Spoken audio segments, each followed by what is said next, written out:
আমরা refrigeration and air conditioning এই সাবজেক্টের আমাদের যে ভ্যাপার কম্প্রেশন সাইকেল এটার এক্সাম্পল 4.2 এই ম্যাথটা নিয়ে এখন আলোচনা করব আমরা। তো কোশ্চেনে দেওয়া আছে কি, টেম্পারেচার লিমিট 25 অ্যান্ড -10°C, এই লিমিটের মধ্যে রেফ্রিজারেশন সিস্টেমটা কাজ করে ammonium gas. If the gas is dry at the end of compression, মানে কম্প্রেশনের শেষের দিকে এই গ্যাসটা কী হবে, ড্রাই হবে। Calculate the coefficient of performance, তার মানে আমাদের সিওপি বের করতে হবে, of the cycle assuming the undercooling of the liquid ammonia. Use the following table of properties of ammonia. এখানে প্রপার্টিস দেওয়া আছে অ্যামোনিয়ার, এবার টেম্পারেচার দেওয়া আছে, তারপর ল্যাটেন্ট হিট, লিকুইড এন্ট্রোপি মানগুলো দেওয়া আছে। তো এটা কি দেওয়া আছে, লিকুইড হিট, তার ইউনিট দেখে মনে রাখতে হবে কিলোজুল পার কেজি। ল্যাটেন্ট হিটের ইউনিটও kilojoule per kg, but liquid entropy এটার ইউনিট হচ্ছে কিলোজুল পার কেজি কেলভিন। কারণ আমরা ল্যাটেন্ট হিটরে যদি আমরা তাপমাত্রাতে ভাগ দিই তাহলে আমরা কি পাই, এন্ট্রোপি পাই। তো এই জন্য তাপমাত্রা এখানে কিন্তু এক্সট্রা আছে, এটা মনে রাখতে হবে ইউনিটটা। এখন আমরা কি করব, এই মানগুলো থেকে আমরা একটা টিএস এবং পিএইচ ডায়াগ্রাম অঙ্কন করব। তো টিএস ডায়াগ্রামটা মানে ভ্যাপার কম্প্রেশন সাইকেলের জন্য আমরা একটা স্যাচুরেশন লাইন নেব প্রথমে। মনে করেন এটা আমাদের স্যাচুরেশন লাইন, এইভাবে যায় এইভাবে যাবে। এখন এই স্যাচুরেশন লাইনের মধ্যে আমাদের টিএস ডায়াগ্রামটা কমপ্লিট করার জন্য আমাদের বিষয়গুলো কনসিডার করতে হবে। কোশ্চেনে বলা ছিল যখন কম্প্রেশন ঘটবে শেষ পয়েন্টে হবে কি, সে ড্রাই হবে, শেষ পয়েন্টে সে ড্রাই হবে। এখানে কিন্তু বলি নাই যে সুপার হিটেড হবে। ড্রাই হবে বলতে কি, এই স্যাচুরেশন লাইনের উপর কম্প্রেশনের শেষ পয়েন্টটা হবে। তো এই যে কম্প্রেশনের যে লাইনটা ঘটে এটা কিন্তু কনস্ট্যান্ট। এখন আমরা যদি এখানে দেই তাহলে এই পয়েন্টটা, এই যে যেখানে শেষ হবে এই পয়েন্টটা কিন্তু আমাদের স্যাচুরেশন লাইনের পর পড়ছে না। তো এই কারণে আমরা এই লাইনটা আনবো না, আমরা এমনভাবে আঁকবো যেন এই পাশে যে ড্রাই থাকে, এই পাশে যে লিকুইড থাকে, এই বিষয়টা কনসিডার করে আমাদের লাইন টানতে হবে কনস্ট্যান্ট এন্ট্রোপিতে। তো আমরা এখন প্রথমে এই একটা লাইন টানলাম 1 থেকে 2, এখানে হচ্ছে 1 নম্বর পয়েন্ট, এখানে 2 নম্বর পয়েন্ট। এই 2 নম্বর পয়েন্টটা স্যাচুরেশন লাইনের উপর পড়বে এবং যে সাইডে ড্রাই আছে ওই সাইডে যেন আবার এই পাশে দিয়ে দেন, এই পাশে কিন্তু লিকুইড সাইড আর এই পাশে হচ্ছে স্যাচুরেশনের ড্রাই সাইড। 2 নম্বর পয়েন্ট যখন আমরা পেয়ে যাব তখন কনস্ট্যান্ট টেম্পারেচারে সে কনডেন্স হবে, মানে ঘনীভূত হবে, সে 3 নম্বর পয়েন্টে চলে আসলো। 3 নম্বর পয়েন্ট থেকে এটা হালকা একটু কার্ভ আসে, এই লাইনটা কার্ভ লাইন, এখানে 3 থেকে 4 নম্বর লাইনে আসে। 4 নম্বর লাইন থেকে আবার কোথায় যায়, 1 নম্বরে যায়। 1 থেকে 2 এটা হচ্ছে হলো কম্প্রেসর, তারপর হচ্ছে কনডেন্সার, তারপর হচ্ছে এক্সপানশন ভালভ, তারপর হচ্ছে ইভাপোরেটর। তো এটার পরে আমাদের রাখতে হবে হচ্ছে কি, পিএইচ ডায়াগ্রাম। পিএইচ ডায়াগ্রামের ক্ষেত্রে আগেটা যেরকম স্যাচুরেশন লাইন ছিল, এবার এটা দেখতে এরকম বলা যায়। এখন এখানে যেরকম কনস্ট্যান্ট উঠছিল, এটা কনস্ট্যান্ট ওইভাবে যাবে না, এটা কিছুটা এইভাবে কার্ভ আঁকা যাবে। তারপরে এটা হচ্ছে 1 থেকে 2, 2 থেকে 3-এ এটা কনস্ট্যান্ট যাবে, 3 থেকে এটা কনস্ট্যান্ট এইচে নামবে, মানে এদিকে কিন্তু এনথালপি কনস্ট্যান্ট এনথালপি, তারপরে এটা কনস্ট্যান্ট প্রেশারে যাবে। তাহলে 1 থেকে 2, 2 থেকে 3, 3 থেকে 4, 4 থেকে 1। আচ্ছা, এখন আমাদের কয়েকটা জিনিস বুঝতে হবে। কোশ্চেনে কিন্তু বেশ কিছু মান দেওয়া আছে। আমাদের এই কোশ্চেনে লিকুইড হিট দেওয়া আছে, লিকুইড এন্ট্রোপি দেওয়া আছে, এই দুটো বিষয় বুঝতে হবে, সাথে ল্যাটেন্ট হিটটাও বুঝতে হবে। এই ডায়াগ্রাম অনুযায়ী আমরা এই মানগুলো বসাবো, তারপরে সে আমরা ম্যাথটা সলভ করব। আমাদের ম্যাথ সলভ করার জন্য কি কি লাগবে সেটা নিয়ে একটু আগে আলোচনা করি। প্রথমে আমাদের ম্যাথটা বের করতে বলছে calculate the coefficient of performance, মানে সিওপি বের করতে বলছে।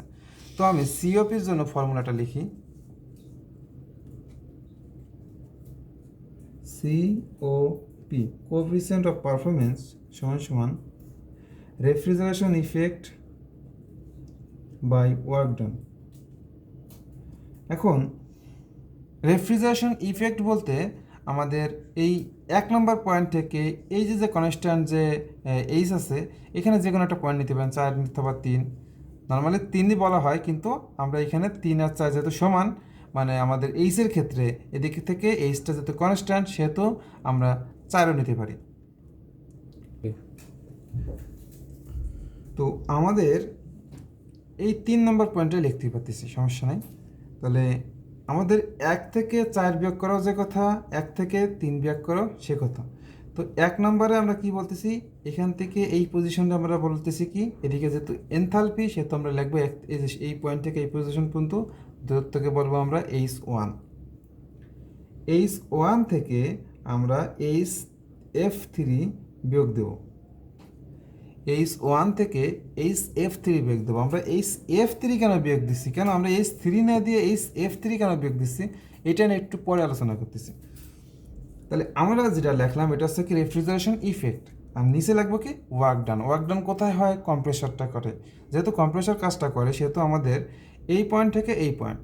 তো দেখেন এটাকে যদি আমি একটু টান দিই, এই যে আসলে আমাদের H2 আর এই যে হচ্ছে আমাদের H1, তার মানে H2 থেকে H1 যদি বাদ দিই তাহলে এটা হচ্ছে আমাদের ওয়ার্ক ডান। তাহলে H2 মাইনাস H1। আশা করি ফর্মুলাটা লেখা বুঝে গেছেন, কীভাবে ফর্মুলাটা লিখতে হবে। ফর্মুলা যদি ভুলেও যান তখনও আপনি পরীক্ষা খাতায় ফর্মুলাটা সেট করতে পারবেন। আসলে এই 1 2 1 2 মনে রাখাটা সো টাফ, যার কারণে আমরা সাইকেল আঁকবো, তারপরে আমরা এগুলো মনে রাখবো। আচ্ছা যাই হোক, এখন আমাদের এই H1 H2 H3 এইগুলো নির্ণয় করতে হবে। তো আমরা একটু আগে বলছিলাম যে একটা বিষয় যে আমরা এটা নিয়ে একটু পরে আলোচনা করব, সেটা এখন আলোচনা করি। যে আমার যদি 1 নম্বর পজিশনে যাইতে হয় তাহলে প্রথমে আমাদের আগে স্যাচুরেশন লাইনে আসতে হবে। স্যাচুরেশন লাইনে আসার পরে তারপরে এই পজিশনে আসতে হবে। এখন 1 নম্বর পজিশনে আসতে হলে প্রথমে আমার স্যাচুরেশন লাইন পর্যন্ত আসার যে দূরত্ব, এটারে আমরা বলবো লিকুইড। এদিকে যেহেতু হিট আছে সেহেতু আমরা বলবো লিকুইড হিট। এখান থেকে এই পজিশন পর্যন্ত লিকুইড হিট। তাহলে ওটারে আমরা বলতে পারি যে heat of fluid 1, heat of fluid 1। এবং এই পয়েন্ট থেকে এই দূরত্বটা, মানে এখান থেকে এই পর্যন্ত আসলে আমাদের কি ভ্যাপার দেওয়া আছে। এখন এই ভ্যাপারটা কিন্তু আমাদের প্রপারলি হয় নাই। ভ্যাপারটা কতটুকু আছে দেখেন, এই পজিশন পর্যন্ত আছে, তার মানে একটা পার্সেন্টেজ আছে। তার মানে আমি বলতে পারি এক্স ইন্টু এইখানের যে হিটটা আছে, তো x1 আমি ধরলাম যেহেতু 1 পয়েন্ট সেহেতু 1, x1 ইন্টু হিট। এইখানের হিটটা কত, যে এইখানে যে আমাদের হিটটাকে বলা হয়, এখানে কি কি আছে, ফ্লুইডও আছে, গ্যাসেসও আছে। তাহলে HFG1, HFG1 তার সাথে আমরা কি করব, এক্স গুণ করব। এই এক্সটাকে বলা হয় ড্রাইনেস ফ্র্যাকশন। এখন আমরা এই ড্রাইনেস ফ্র্যাকশন যে সময় এফজির সাথে গুণ করি তখন আমরা এই দূরত্বটা পাচ্ছি, আর এখান থেকে এই মানটা পাচ্ছি হচ্ছে লিকুইড হিট। এই দুটাকে যদি আমরা যোগ করি তাহলে আমরা কি পাচ্ছি, এখান থেকে H1। তার মানে H1 নির্ণয় করার জন্য আমাদের এইগুলো লাগবে। এখন HFটা আমাদের টেবিল থেকে পেয়ে যাবো, আমাদের যে পিছনে টেবিলটা আছে এই টেবিল থেকে পেয়ে যাবো। HFGটাও আমাদের যে ল্যাটেন্ট হিট সেটাও আমরা পেয়ে যাব। কিন্তু সমস্যা হচ্ছে এক্সের মানটা আমরা এখনও জানি না, x1। আচ্ছা দেখি কীভাবে বের করতে হয়। আমাদের এইখানে আরেকটা জিনিস আননোন রয়েছে, সেটা হচ্ছে H2। H2টা কীভাবে নির্ণয় করব, তাহলে দেখেন H2 পয়েন্টটা কোথায়, এখানে। তাহলে এই পয়েন্টে যদি আসতে হয় আগে আমার এখান থেকে স্যাচুরেশন লাইন পর্যন্ত আসতে হবে। স্যাচুরেশন লাইনের আগ পর্যন্ত যেটা থাকে সেটাকে বলি আমরা লিকুইড রিজন। তার মানে এইখান থেকে এটা লিকুইড, আমরা যেহেতু এনথালপি নিচ্ছি তাহলে liquid enthalpy, liquid heat. Liquid heat কতটুকু আছে এই পর্যন্ত। তাহলে আমরা এটাকে বলতেছি HF2 প্লাস, দেখেন এখান থেকে এই পর্যন্ত দূরত্ব আমাদের কিন্তু কোনো মাঝের পয়েন্ট বলিনি, একেবারে শেষ পর্যন্ত দূরত্ব। তার মানে যতটুকু আছে ততটুকুই নিতে বলতেছে। তার মানে এখানে কিন্তু ড্রাইনেস ফ্র্যাকশন থাকবে না, কারণ 100% মানে কি 1। তার মানে ড্রাইনেস ফ্র্যাকশনের মান কত 1। আমাদের এক্সের ভ্যালু x2-র ভ্যালু কত 1, আমরা 1 লাগবো না, কোনো কিছুর সাথে 1 গুণ করা না করে একই কথা। তার মানে আমাদের এখান থেকে এই দূরত্বটা ছিল হিট অফ ফ্লুইড গ্যাসেস কোন পয়েন্টের জন্য, 2 নম্বর পয়েন্টের জন্য। তাহলে এটাকে আমরা বলতেছি H2। তো H1 H2 কিন্তু আমরা এখনও নির্ণয় করিনি, বাট আমরা ফর্মুলাটা সেট আপ করে ফেলছি অলরেডি। কী থেকে, সাইকেল থেকে। আমাদের ফর্মুলা যে সময় পারবো, গিভেন ডাটা থেকে যে সময় মানগুলো বসাবো, অঙ্ক কিন্তু শেষ। অঙ্ক বেশি একটা কঠিন না, খুবই ইজি, বাট কনসেপ্টটা ক্লিয়ারের অভাবে আমরা ম্যাথগুলো সাইডে আসি পরীক্ষার সময়।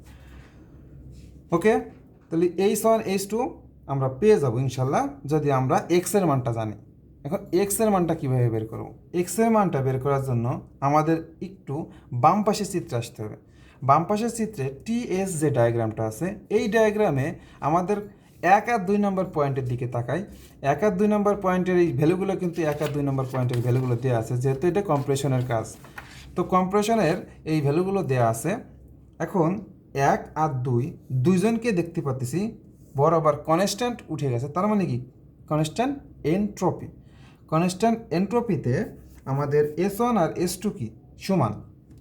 তো আমি যদি S1 এর মান আর S2 এর মান জানি, তাহলে আমরা হয়তো বা কিছু একটা পাবো। আচ্ছা, S1 জানার জন্য কি কি লাগবে? S1 সমান সমান, প্রথমে আমাদের এই S1 এ আসার আগে আমাদের এই পজিশন পর্যন্ত আসতে হবে, তারপরে এই পজিশন পর্যন্ত আসতে হবে। তাহলে এই পজিশন দূরত্বরে আমরা বলতেছি লিকুইড এনট্রপি SF1। এরপরে আমাদের এইখান থেকে টোটাল পর্যন্ত নিতে বলিনি, কিন্তু বলছে কি এখান থেকে এই 1 পর্যন্ত। তার মানে ড্রাইনেস ফ্র্যাকশন ইনটু আমাদের যে এনট্রপিটা আছে, এখান থেকে যে এনট্রপি, সেই এনট্রপিটা। এখন সমস্যা হচ্ছে আমরা এনট্রপির মান তো জানি না। এনট্রপির সূত্র কি করব তাহলে, আমরা যে ল্যাটেন্ট হিট আছে, এটাকে যদি আমরা টেম্পারেচার দিয়ে ভাগ দেই, তাহলে আমরা কি পেয়ে যাব, এই পজিশনের এই মানে এইখান থেকে এই পরিমাণের কি পাবো, এনট্রপি পেয়ে যাব। তো এই এনট্রপির সাথে যদি আমি ড্রাইনেস ফ্র্যাকশনটা গুণ দেই, তাহলে আমাদের এনট্রপি টোটালটা না, কতটুকু হিট আমাদের মানে এনট্রপিটা কাজে লাগতেছে সেটুকু আমরা পেয়ে যাবো। তার মানে এই এনট্রপি যোগ এই এনট্রপি, তার মানে কি S1। এখন যেহেতু এটা 1 পজিশনের জন্য, সেহেতু 1, এটাও 1। আর আমাদের S2 যদি যাইতে হয়, S2 মানে কি, এইখান থেকে এই পজিশন, তারপরে এই পজিশন। এখন এই পজিশনে আমরা বলতেছি SF2 প্লাস এই দূরত্বটা হচ্ছে কি আমাদের এইচ অফ ফ্লুইড গ্যাসেস ভাগ হচ্ছে টেম্পারেচার। তার মানে এটা কিন্তু একটা এনট্রপি। কার জন্য, এই জায়গায় যে ভ্যাপারটা আছে সেই ভ্যাপারটার জন্য। এখন দেখেন ভ্যাপরের এই পয়েন্টটা কি কোনো মাঝে কোথাও আছে? নাই, পয়েন্ট আছে কোথাও একদম শেষে। তার মানে 100%, যেহেতু 100% সেহেতু আমাদের ড্রাইনেস ফ্র্যাকশনের মান এখানেও থাকবে না। মানে ড্রাইনেস ফ্র্যাকশনের মান থাকবে অবশ্যই, সেটা হচ্ছে 1। তার মানে আমি এখানে 1 না লিখে কিছুই লিখলাম না, এইভাবে রাখিয়ে দিলাম। এখন এই দুটাকে যদি আমরা কম্বিনেশন করি, যে S1 equal to S2, S1 এর মান এখানে আমরা পাবো, তারপর S2-র মান এখানে পাবো, তার থেকে ক্যালকুলেশন করলে আমরা X পাবো। X-এর মানটা যদি আমরা এখানে বসাই দিই, তাহলে H1 পাবো, আর H2 তো এমনি পেয়ে যাবো। H1 H2 পেয়ে গেলে আমরা কি পাবো, COP পাবো। তো এটা ছিল আমাদের মূল বেসিক। আমরা এখন ম্যাথটা সলভ করব। তো এখন আমরা তো বেসিকটা শিখছিলাম, এখন আমরা কিভাবে এই মানগুলো থেকে ডাটা ইনপুট দেবো সেটা বুঝি। আমাদের এই ফিগারে দেখেন 1 নম্বর পয়েন্টের টেম্পারেচার কম, 2 নম্বর পয়েন্টের টেম্পারেচার বেশি। তো আমাদের যে ডাটা দেওয়া আছে, এই ডাটাটা আসলে 1 নম্বর মানে 1 নম্বর, আর এই জায়গাটা হচ্ছে 2 নম্বর। আচ্ছা, আর আমাদের ফর্মুলায় লেখা ছিল যে এস এফ অন, এস বলতে বোঝায় এন্ট্রপি আর এফ বলতে ফ্লুইড মানে লিকুইড। তার মানে লিকুইড এন্ট্রপি যদি বলে, তার মানে এই যে মানটা আছে, এই মানটা আমাদের যে জায়গায় এস এফ অন আছে সে জায়গায় বসাবো। আর এফ জি বলতে ল্যাটিন হিট বোঝায়, তার মানে ল্যাটিন হিটের এই মানটা আমরা এখানে বসাইছি। আর টেম্পারেচার T1, তার মানে T1 কত -10। এই যে 1 নম্বর আর 4 নম্বরের টেম্পারেচার সেম, দেখেন 1 নম্বর আর 4 নম্বরের টেম্পারেচার সেম, তার মানে T1 হতা T4 হতা, আর সেটার মান হচ্ছে -10, সেটাকে আমরা 273 দিয়ে কেলভিনে নিয়ে গেছি। সিমিলারলি T2-র ক্ষেত্রে দিয়ে আসলে হচ্ছে 25, তার মানে আমাদের T2-র মানটা 25-এর সাথে 273 যোগ করে আমরা 298 কেলভিন পেয়ে গেছি, T2 T3। আচ্ছা, তো আমাদের এই S1 বের করার জন্য কি কি লাগতেছে? SF1 যেটা আমরা এইখান থেকে পাইছি, তারপরে লাগতেছে কি আমাদের ড্রাইনেস ফ্র্যাকশন যেটা আমরা জানি না, এরপরে লাগতেছে আমাদের হচ্ছে কি HFG অন, তার মানে ল্যাটিন হিট, এই 1 নম্বরটা বসাইছি যে দেখেন এই যে। আর এরপরে আছে আমাদের টেম্পারেচার ওয়ান 263। এটা বসায় আমাদের এই মানটা শুধুমাত্র এটা আননোন থেকে যাচ্ছে, বাকিটুকু নন। আচ্ছা, এরপরে আমাদের S2 বার করার জন্য SF2 লাগবে, তার মানে এখানে ছিল S1, এটা হচ্ছে S2 ফ্লুইড মানে লিকুইডের ক্ষেত্রে। তো এই মানটা আমরা বসাইছি। HFG মানে ল্যাটিন হিট এখানে বসাইছি। টেম্পারেচারের মানটা এখান থেকে নিছি, নেওয়ার পরে এই মানটা পেয়েছি। আর আমরা যদি শর্ত বলছিলাম যাতে এটা সমান এটা, সেহেতু আমাদের এই পোর্শন আর এই পোর্শন ইকুয়াল সেম। এখান থেকে আমরা ক্যালকুলেট করে আমরা এক্সের মানটা পেয়ে গেলাম। এইটুকু আশা করি সবাই ক্লিয়ার। এখন আমরা এই H1 আর H2 বার করব। H1 আর H2 আমাদের হিট, এইখানে কিন্তু হিট দেয়া আছে, ঠিক আছে? এই হিটগুলো লাগবে। তা আমাদের প্রথমে আসলে লিকুইড, এফ বলতে কি বোঝায়? লিকুইড হিট 1 নম্বর পজিশনের ক্ষেত্রে, তাহলে এটা হচ্ছে লিকুইড হিট 1 নম্বর পজিশনের ক্ষেত্রে। আমরা একটু মানে মিস্টেক করার কারণে এই H1-এর মানটা এখানে বসানোর কথা জায়গা নাই, যেহেতু সেহেতু আমরা উপরে বসেছি, আপনারা নিচে বসাবেন। তো দেখেন 135.37 এটা বসেছে। এরপরে আমাদের ড্রাইনেস ফ্র্যাকশনের মান 0.91 একটু আগে পাইছি, বসালাম। তারপরে আমাদের এফ জি বলতে ফ্লুইড গ্যাস মানে ল্যাটিন হিট। তো ল্যাটিন হিটের মান কত? 1 নম্বর পজিশন থেকে নিতে হবে। তো ল্যাটিন হিটের মান 1 নম্বর পজিশন থেকে নিছি, নেওয়ার পরে এটাকে ক্যালকুলেশন করে একটা মান পাইছি। সিমিলারলি H2 আমরা একইভাবে করব, যে এফ বলতে কি বোঝায়? Liquid of heat. তো লিকুইড হিট এটা নেব, নেওয়ার পরে HFG2 মানে এই মানটা নেব। আর এখানে কোনো ড্রাইনেস ফ্র্যাকশন থাকবে না, আমরা আগেই বলছি। এটাকে ক্যালকুলেশন করে পেলাম। H1 আর H2 আমরা একদমই ক্লিয়ার। এরপরে আমাদের এখন এই যে মেইন ফর্মুলা COP এইখানে চলে আসে।